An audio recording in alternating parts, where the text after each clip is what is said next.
Stick 'em, ha ha ha, stick 'em. Stick 'em, ha ha ha, stick 'em. Stick 'em, ha ha ha, stick 'em. Gonna rock the beatbox in the fresh fucking rhythm.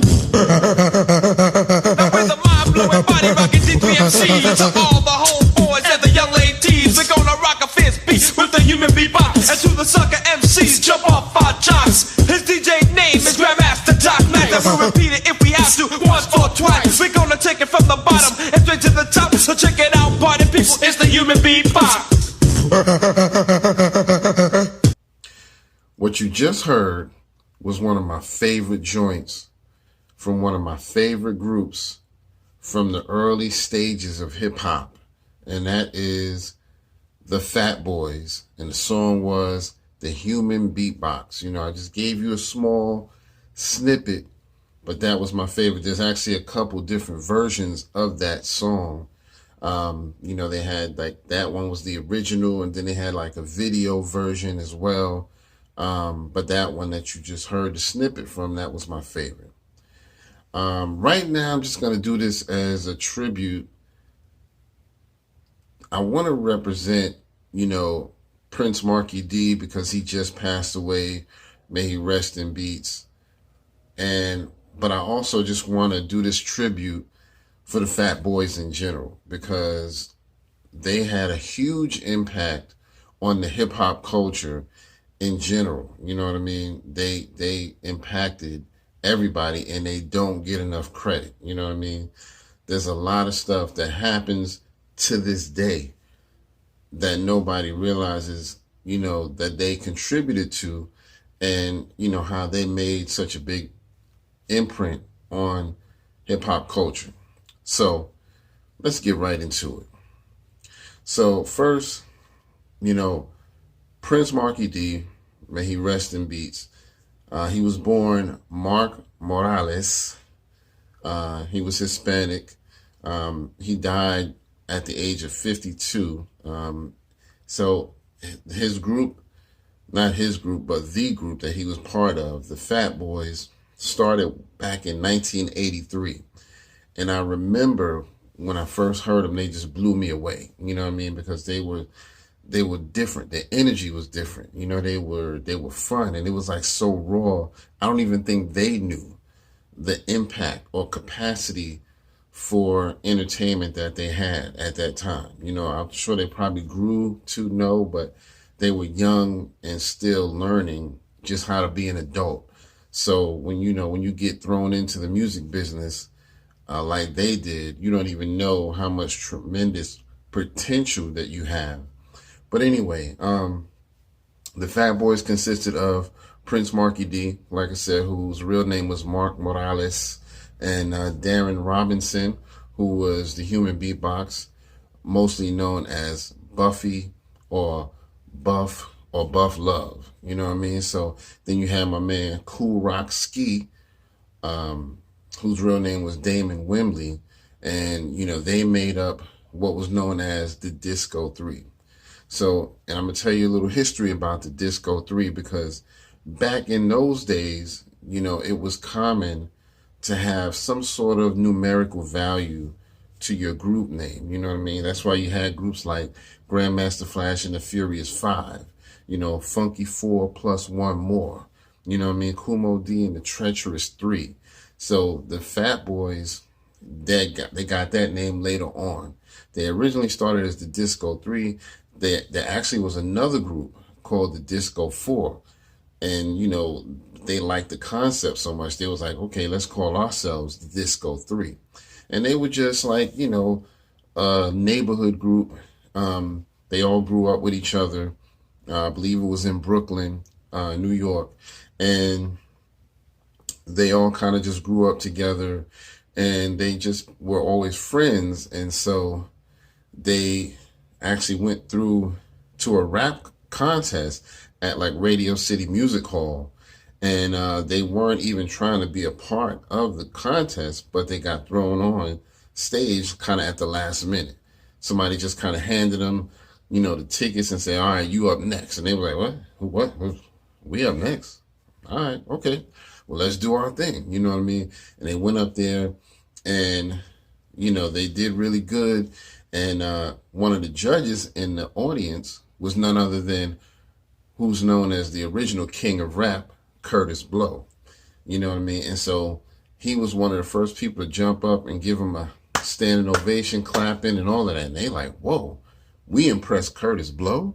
You know what I mean? So, they knew that was the kind of thing that let them know, okay, we got something. You know what I mean? So let's go ahead and explore that. So anyway, they like later on they ended up bumping into Curtis Blow again, and next thing you know, the rest is history. They got thrown into making some music, and next thing you know, he's kind of giving them guidance and mentoring them on how to do it. He was the one that told them, make sure you write your own rhymes. Don't let nobody write your stuff for you, because sometimes if you really didn't know what you were doing, you could easily let somebody come in and say, okay, I'll write songs for you. All you got to do is perform them. And so they didn't know how to write songs. They knew how to just freestyle and do street raps. You know what I mean? Maybe battling on the streets or just performing in front of your people. Just, Buff would do the beatbox, and Markie D and Cool Rock Ski would rap. You know what I mean? So that was it. It was just more so fun. And that was what I liked about them, because they were just tons of fun, man. And that's no pun intended. You know what I mean? It was like when you saw them and when you heard them, you just felt good. You know what I mean? So they inspired me even more than groups like Run DMC. You know what I mean? Because they kind of brought it to a level that really resonated with me. So, that's why I really love them. And they had some of my favorite songs, even to this day. They had songs called the Jailhouse Rap. Then they had like All You Can Eat, which was a song about them going to a buffet and just eating all they can, because that was so dope about them. They celebrated the fact that they were overweight. They didn't care. It was like they didn't want to be unhealthy, but they were just like, look, this is what we are, so we're not going to try to hide from it. We're big dudes, so we eat. You know what I mean? So let's make a song about eating. And it was a dope song. You know what I mean? It wound up being a hit. And then they had songs like Can You Feel It, which was dope. Can you feel it? Man, listen, I used to beatbox as a kid because of Buff. You know what I mean? Not only did he inspire a generation of beatboxers, he inspired me, a little kid from New York as well, because I'm like, okay, they're from New York.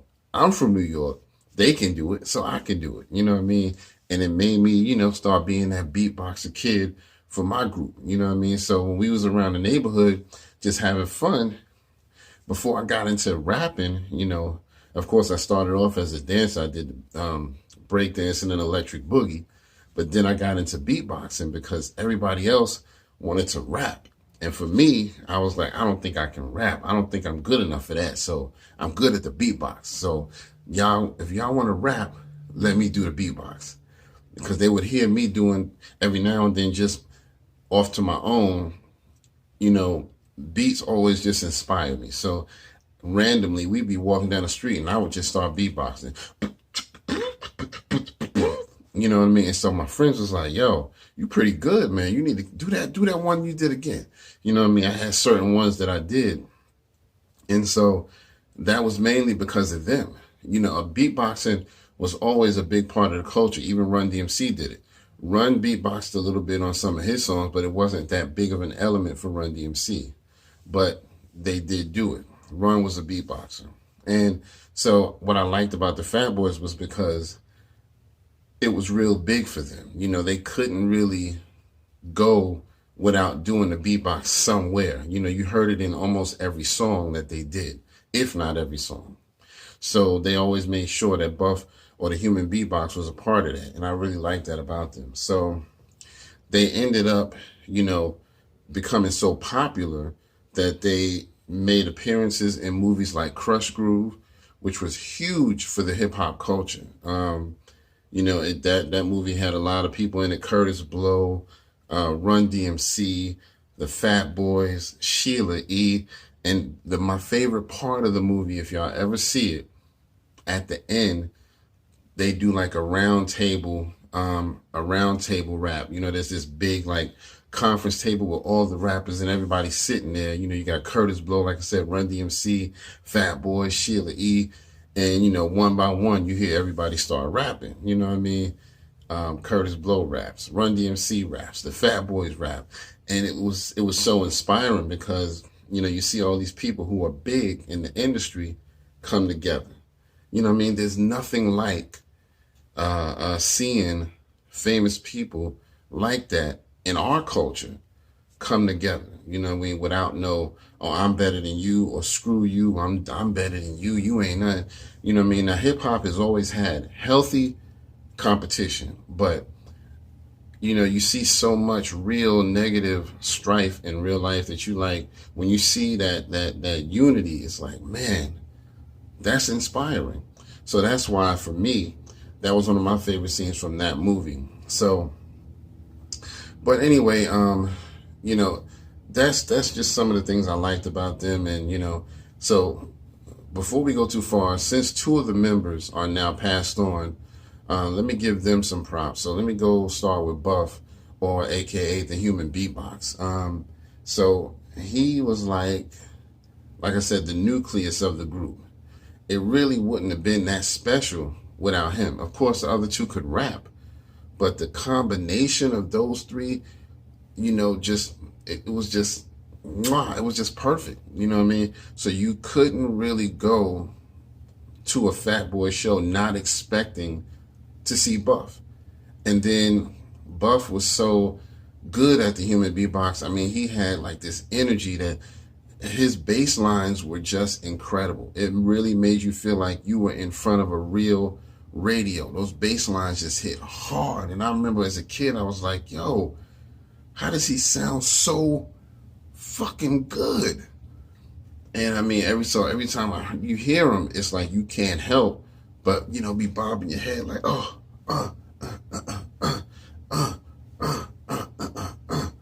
you know what I mean? So he made you want to dance. No matter what you were doing, you had to get up. You had to either bob your head, or you had to get up and start breaking or something. You know what I mean?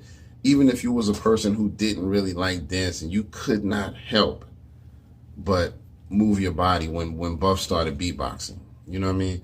And even to this day, we wouldn't have people like, if you ever heard, there's a father and daughter duo who did a famous YouTube video where they're beatboxing against each other. They're battling each other in the beatbox.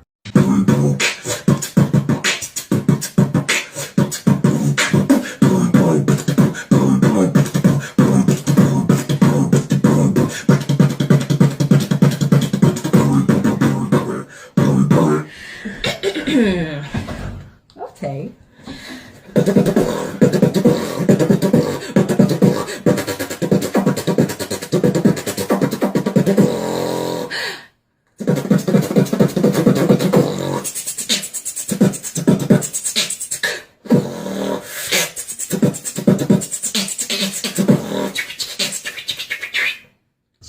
And you can tell that the Fat Boys, specifically Buff, was a big inspiration on that. Like the father, he does a lot more beatboxing that was closer to Buff's style of beatboxing.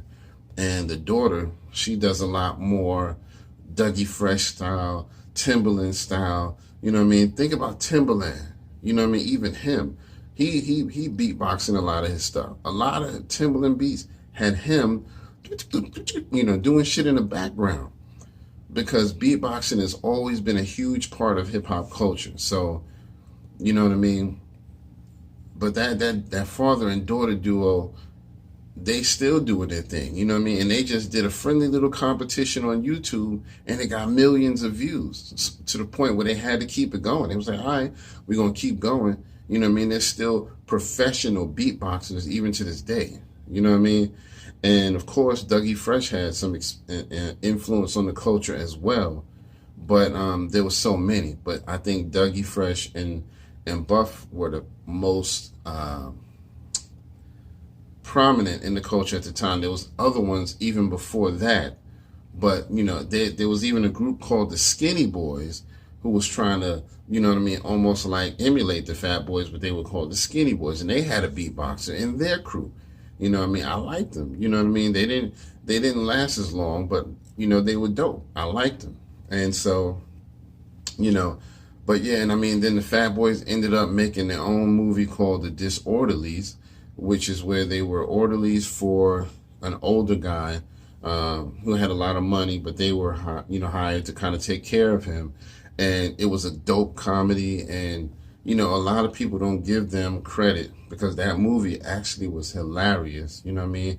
At that time, people were looking at it like, why are they trying to act? You know what I mean? The Fat Boy should be rapping, not acting, you know, but I didn't care about that. When I saw that movie, I loved it from start to finish. You know what I mean?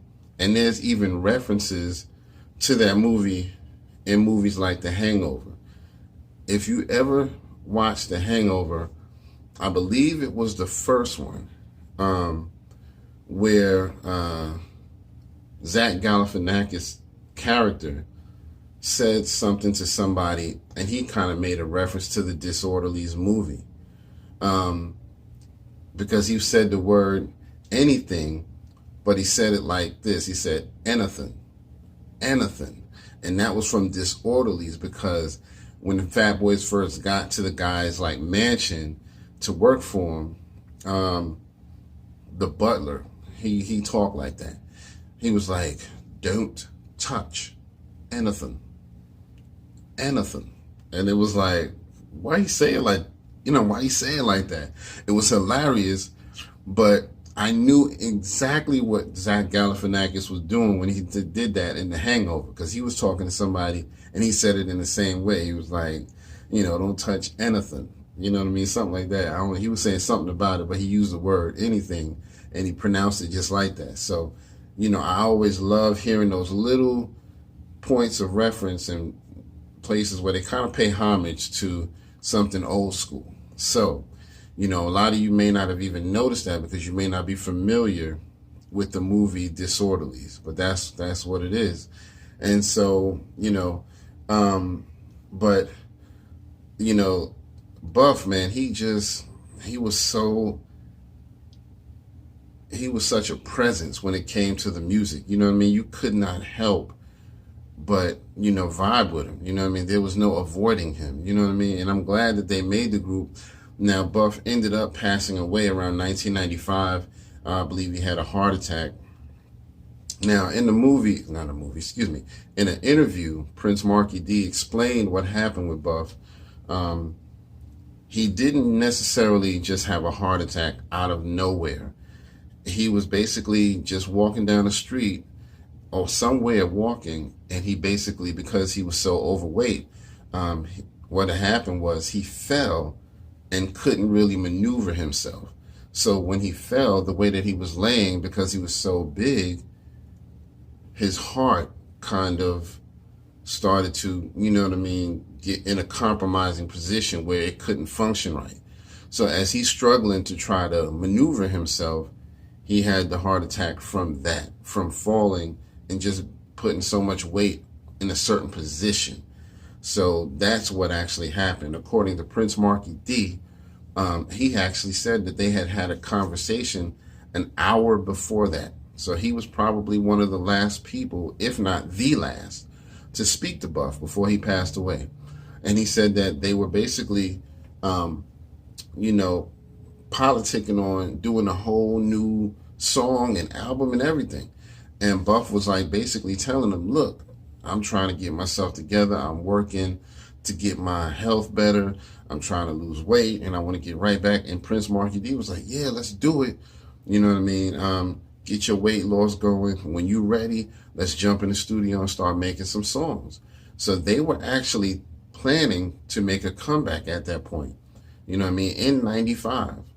And so, you know, I really found that to be a dope, fun fact, you know what I mean, that I didn't know.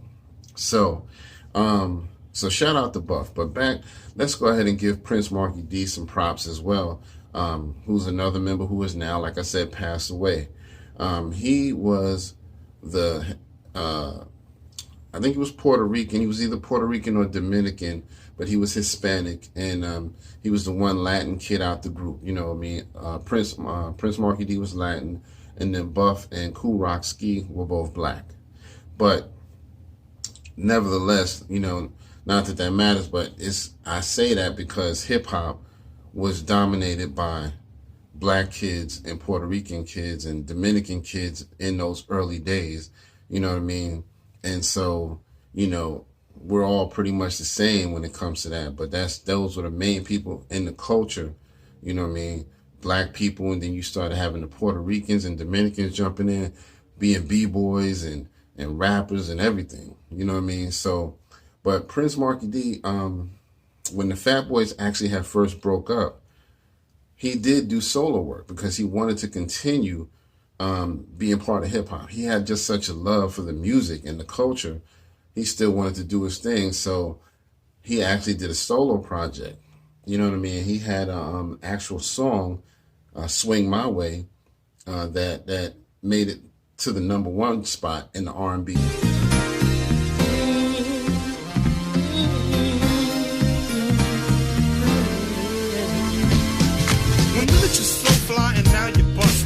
Sweetheart, we got a lot to discuss, kid. Your relationship is withering. Don't walk away from me. Come here and listen. Cause I speak straight up, so let it chat. Sorry, baby, but your man ain't all that. Charts, you know what I mean? It was hip hop, but it was a little, you know, had a little R&B feel to it because it had some singing on it and stuff like that. So, you know, that song actually made it to #1 because a lot of people were thinking, oh, well, now that the Fat Boys aren't working together, it's not going to work. But he made it work.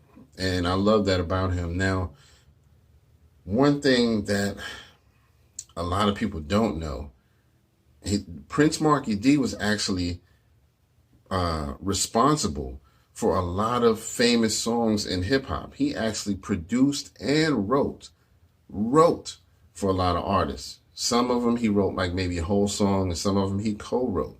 But he was responsible for songs like Real Love with Mary J. Blige. You know what I mean? He helped write that. He wrote songs with Jennifer Lopez. He wrote songs with Destiny's Child. You know what I mean? He wrote songs with Shabba Ranks. You know what I mean? He was doing a lot. He even did something for Drake. I'm telling you. You know what I mean? And I'm sure he didn't like write the whole song, but, you know, he contributed to the writing in some way. But he was responsible for production and writing on a lot of stuff that you would not realize. The Drake song that he did, I believe, was what's it? Hold on, let me see. I made a note of it somewhere. Let's see. It's called Child's Play. A song called Child's Play. He actually helped write that song with Drake. He did songs with Frank Ocean. He actually even worked with Redman on the song Funkorama. You know what I mean? He was actually given writing credits on that song. So he probably helped maybe write a hook or something like that. You know what I mean? I don't think Redman would give him bar for bar lyrics, but he probably helped maybe do something with the hook or something to that degree. But, you know what I mean?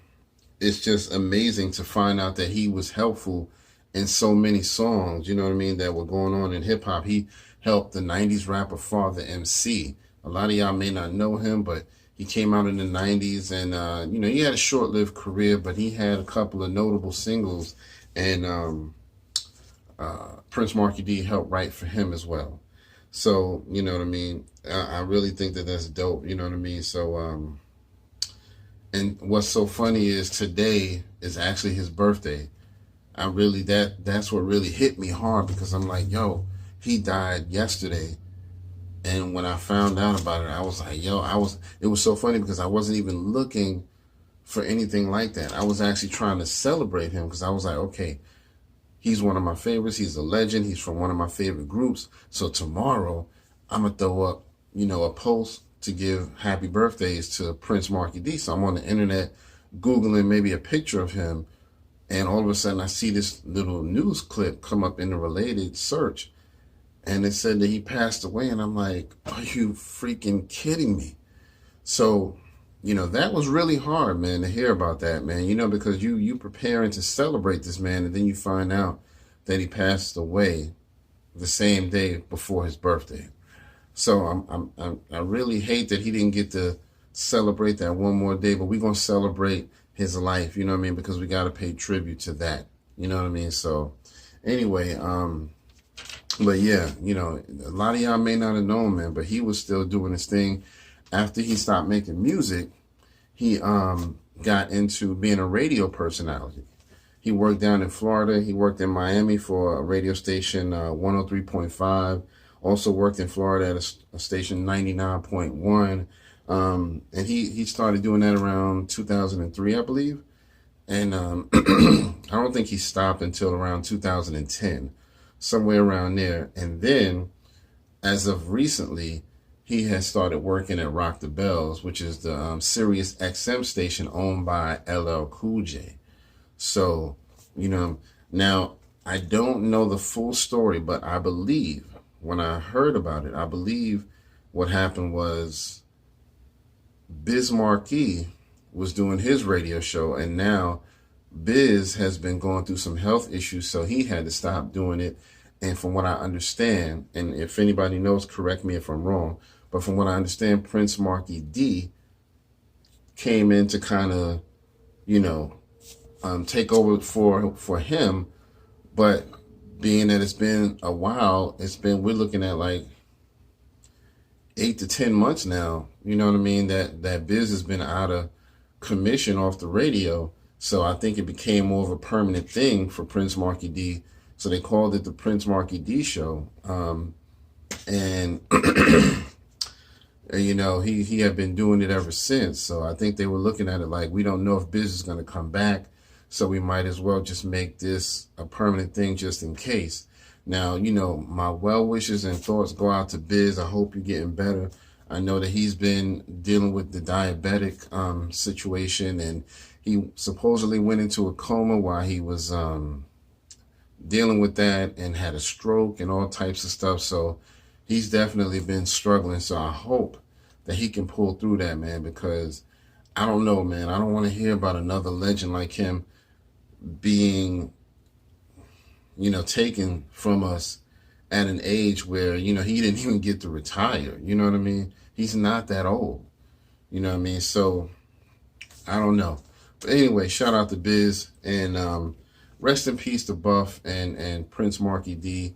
We still have Cool Rock Ski from the group around, so I'm glad that he's still out there somewhere doing his thing. But I couldn't go without just kind of giving props to Prince Markie D and just kind of doing this tribute for the group and for him and Buff, especially since they've passed on. So, like I said, man, they were responsible for some of my favorite songs, you know what I mean? So I couldn't even help but, you know, want to do this, because as soon as I heard that Prince Markie D passed, I was like, yo, this is crazy. It hit me real hard. So, you know what I mean? Anyway, but yeah, I didn't want to, you know, ramble on too long. I just wanted to kind of pay tribute. And, you know, one more thing I want to just bring up before I go. I didn't even know this until now. But last year in 2020, Prince Markie D actually got called out for a little bit of a rap battle. Yeah, with a dude, I think he's a British rapper called Rapology. And so I don't know how it started, but supposedly, you know, I guess they were just kind of maybe having a friendly banter with each other, or I don't know if it was a serious thing or not, but supposedly Rapology was like, you know, if you think you still got it, let's do it. Let's go bar for bar. So they agreed, you do one diss, I do one, and we'll see what the crowd thinks. You know what I mean? So when I wrap this video up, I'm going to put a clip of Prince Markie D's version, his diss towards Rapology. I'm not going to put Rapology's in there because this is not about him.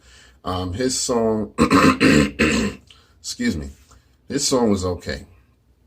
I was not that impressed with his song, but it was there. So, you know, but Prince Markie D, he actually has some hard bars. And I was like, okay, my man still got it. You know what I mean? And this had just happened over the summer in 2020. So y'all might want to go check that out. They both dropped one song. Rapology dropped something, and Prince Markie D dropped something. And basically, you know, you got to judge for yourself. But like I said, I'm going to put Prince Markie D's joint on here because this is about him. You can go search Rapology's diss towards Prince Markie D and, you know, judge for yourself. I'll leave that up to you. But as we talk about on the show all the time, let's give our mentors and heroes in hip hop their flowers now. Let's not keep waiting until they're gone. The Fat Boys have done so much for the culture. They have done songs with legendary people like the Beach Boys and Chuck Berry. I mean not Chuck Berry, excuse me, Chubby Checker. They've done songs with Chubby Checker, the Beach Boys, and I mean, they've had international success, not just success around New York. They had international success, so all over the world. You know what I mean? And as the saying goes, you get more success overseas than you get even at home. So even people overseas probably love them more than we did. You know, that's where you make top dollar. They start wanting you overseas, and they were selling out arenas. You know what I mean? So let's give our, you know, our heroes in hip hop who opened doors and sparked this generation of beatboxers and rappers and breakers and all of this b-boy stuff. Let's give them some flowers now. You know what I mean? Let's not wait until they're gone. You know what I mean? That's important. So that's my rant for the day. I want to thank the group, the Fat Boys, for what they inspired in me, because like I said, I didn't even consider beatboxing until I heard them. It was just so powerful. I was like, I gotta try. And I ended up being pretty good. And like I said, my friends liked it. You know what I mean? And so that was it. You know what I mean? That's what a good rapper is supposed to do. They're supposed to inspire you to do something good, not inspire you to, you know, just go grab a gun and go rap about, you know, killing and all of that dumb shit. You know what I mean? This is what the Fat Boys did. They rapped about fun stuff, and it kept you happy when you heard their music. So anyway, that's my rant. This is your man, Kurt, from Triad Hip Hop Podcast. And this was just my tribute to the Fat Boys as a group, and also just a tribute to Prince Markie D and Buff, since they have passed on. So without further ado, here's the diss song that Prince Markie D did against Rapology. I think it's dope, and I think you'll like it as well. We'll see you on the next time. Peace. Brooklyn, Shout to Houdini, Jalil Ecstasy, Grandmaster D. Shout to Jazz and Jay-Z. Shout to B.I.G., R.I.P. Shout to Big Daddy Kane. Brooklyn, listen. DJ Lance forever. Shout to 615 Hancock. Now how you gon' say your rap book bigger when I've been writing since the 80s, nigga? And plus I got the GOAT on speed dial. Dudes fuck with me, that's bigger than that nigga from Green Mile. While you looking up the Diddy and Master P, they showing love to me, check it.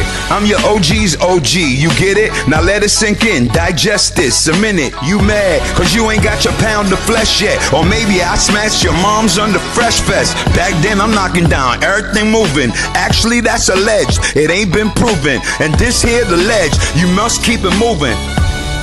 My barber keep me crispy. I'm from the land that invented the $1.50. You see, it's something different about Brooklyn cats, because we actually live what we rap. While you was geeked in class cause you made the debate team, I was in Medina dapping Glaze from A-Team. A lady killer, fuck soap and Noxzeme. I pull up and slide and leave her with face cream. Brooklyn, we known for hot cars, jewelry, smashing your bitch in hot bars. Money, and if we short, we take yours.